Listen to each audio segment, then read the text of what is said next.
The Nifty trims gains after a strong opening as auto and energy stocks drag the index down. Tata Motors slides in a sell-off triggered by the disappointing sales of its Jaguar Land Rover division in September. The rupee strengthens in trade as global investors embrace risk assets triggered by a surprise improvement in the US monthly retail sales. I think there's a bit of a statistical problem. I believe that the growth rate is around 5.5%, and I don't believe that for the year as a whole, 4.9 is reasonable. That's Montek Singh Ahluwalia's critique of the IMF's estimate for India's economic growth. The Deputy Chairman of the Planning Commission reiterates that FY13 GDP is likely to grow 5.5% and adds that the economy may not slow down anymore. Karnataka Bank bears early gains after the management refutes a report of a likely stake sale to ICICI Bank. Managing Director and CEO Jayarama Bhatt tells ET Now that the company might raise funds through Tier 2 bonds this fiscal.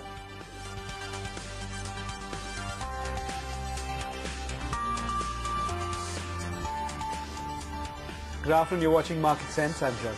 Good afternoon, I'm Ava Andabash, turning out to be a fairly good day of trade given that 5700 is currently back on the index. Of course, we've been hovering around that region from the start of the session, tempered off from the highest point of the day. The Sensex too is showing you a mild amount of a recovery now at 18,766. The Bank Nifty futures, of course, aiding that growth, and it's a strong up move there, higher by 0.5%. Pretty strong traction is what you're seeing for the broader markets as well, which are firmly in the green as we speak. And all of your sectoral indices, barring the auto sector, are holding up smartly. The advanced decline ratio also clearly veering in favor of the gaining side.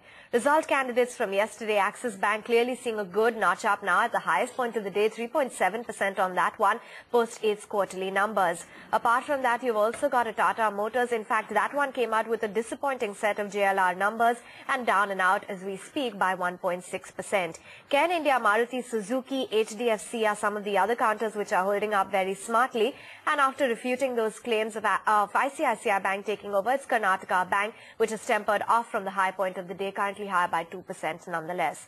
You've got some of the defensive names also doing fairly well for themselves, so Aran Baxi as well as high beta in the form of a Jayaprakash Associates. Unilever is down and out. ACC, Ambuja also have lost out and in fact ending that winning streak. Right, a quick check on the rupee and the fixed income markets as well. The rupee is up in trades today. It's actually broken above 53 once again, and it's trading at 52.82. That's a roughly 20 paise gain from yesterday's closing level of 53.01. The big factor really helping the rupee is that you're seeing risk on sentiment come back into global markets, and this is being driven by the monthly retail sales that you saw come out of the US yesterday, which does seem to indicate that the world's largest economy is gaining traction, and this is driven by consumer spending. So that's the big positive that's playing out across global markets, and it's having its rub off on emerging market currencies as well, the rupee being a beneficiary of that. But you are seeing crude oil prices climb, and this is again because of what you saw come out of the US yesterday. So Brent crude has climbed to levels of close to $116 a barrel, and that weighs negatively for a country like ours, which imports something like 70% of our crude oil requirements. So that's going to be something to watch out for. In fact, Brent has broken above $116 a barrel as we speak.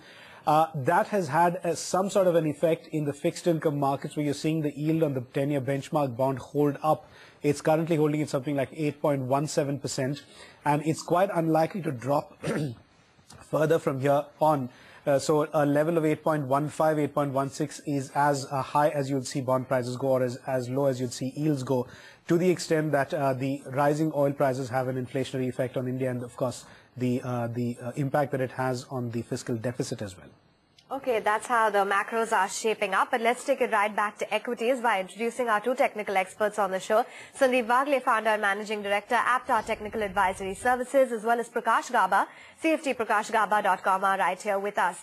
How would you approach the index at 5707, Sandeep? And a quick word on what the charts are indicating for the Bank Nifty as well. Well, we had a buy in the Bank Nifty yesterday, and we are sitting tight on it. I see another 100-120 points on the Bank Nifty. Talk of October futures 580-600 is what my target would be. The target for the Nifty, if you talk of the cash Nifty, would be somewhere around 5760 to 5780, which is another 60 to 80 points upside. And I would hold on for any correction is an opportunity to buy. Take a 2 or 3 day view as a trader or maybe as a position trader also. I see the moment northwards. Okay, a northward movement for the index, and expect the Bank Nifty also to put on quite a bit of weight. Well, in a market like this, what are the trading ideas that Prakash Gaba is advocating at this point? Prakash? Yeah, I like two stocks basically. First one is Auto India. Looks good to me. Seen a beautiful up move around 8% today. I would say that it's given a breakout at around levels of 192. Have a stop below 188 and trade long. Where can it go? Maybe around 210, 215 zones it can go in the space of time. Second stock that I like is Cairn India. Looks like it's seen a beautiful consolidation near the lows of 330. I like the structure near the lows of 330. Have a stop just below 330. On the upside target, 340 is the minimum, but I think it can go to levels to around 345 to 350 if you stretch the time frame. So it's Auto India and Cairn. Okay, those are some of the trading ideas coming in from Prakash. But Prakash also wanted to draw your attention to Reliance Industries and how you see that one shaping up on the charts from these levels. Well, Reliance, I'm not very comfortable. I do not like the structure. The structure near the highs around 860, 870 zones is more of a bearish structure coming in. But so far it is up today. Maybe it's just marginally down by 0.5%. I'm not liking it. In fact, I would watch the levels of 815. If it breaks 815 for Reliance, I think we can see a slide down to levels closer to 800. Am I going out and buy today? No. Am I going and shorting? No. Unless it breaks 815, I'm not shorting. Stay out is the time now. Okay, that's a word coming in on Reliance Industries. Mild amount of recovery, but still not able to defend the green line as we speak, 822.6. Well, let's get in a check as to what are the unusually moving stocks in a market such as this. We've got Gargi Parikh standing by from our research desk. Gargi.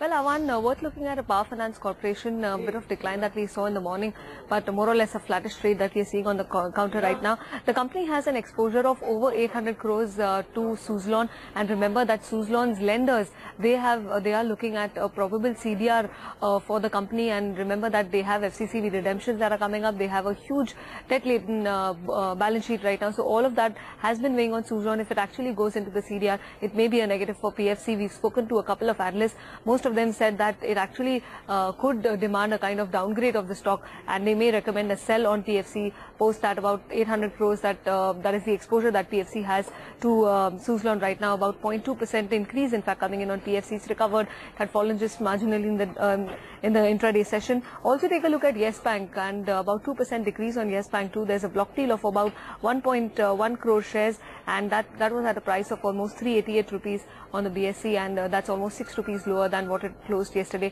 Currently at 389, about 1.5% decrease on Yes Bank too. Also take a look at most of all of the airline stocks. In fact, a Kingfisher, a SpiceJet and a Jet Airways, over 1% increase coming in on all three stocks. Just last night we had the announcement from the OMCs cutting ATF prices by 3%. That was effective midnight yesterday, and on the back of that, just an increase coming in on Jet Airways. We've also seen Kingfisher correct so much, so a bit of recovery coming in on that counter too. All right, Gargi, let's bring it to Ajay as well. Ajay, tell us what you've been picking up from people you've been speaking to in dealing rooms. George, PVR is one stock which is seeing a lot of action in today's trade. The stock is actually making fresh highs now, 5% up almost. We understand that after the private equity deal which they have recently done, a lot of fund managers have met Ajay Bijli, who is the chairman of the company, and they have come back quite convinced of the growth, and they are buying in their mid-cap funds. A lot of HNIs are also heard to be accumulating the stock. Also, now that the festive season has started in India, there are a lot of new launches which are lined up ahead, be it Eid or Diwali. So people, analysts in the field are actually expecting that at least the exhibition side of the revenues will get a good fillip going on at least 2 quarters from now. So a lot of buying happening on that.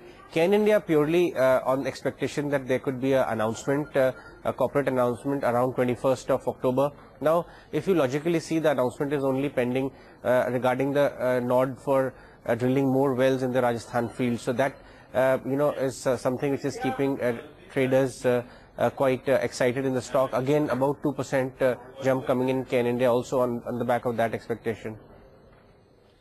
All right, Ajay and Gargi, both of you, thanks very much for joining us on the show with actually flagging off those stocks that one really should be looking out for in trades today. We'll take a quick break, but when we come back, we look at Karnataka Bank, where the stock has cooled off after the management has denied reports that it is in deal talks with ICICI Bank.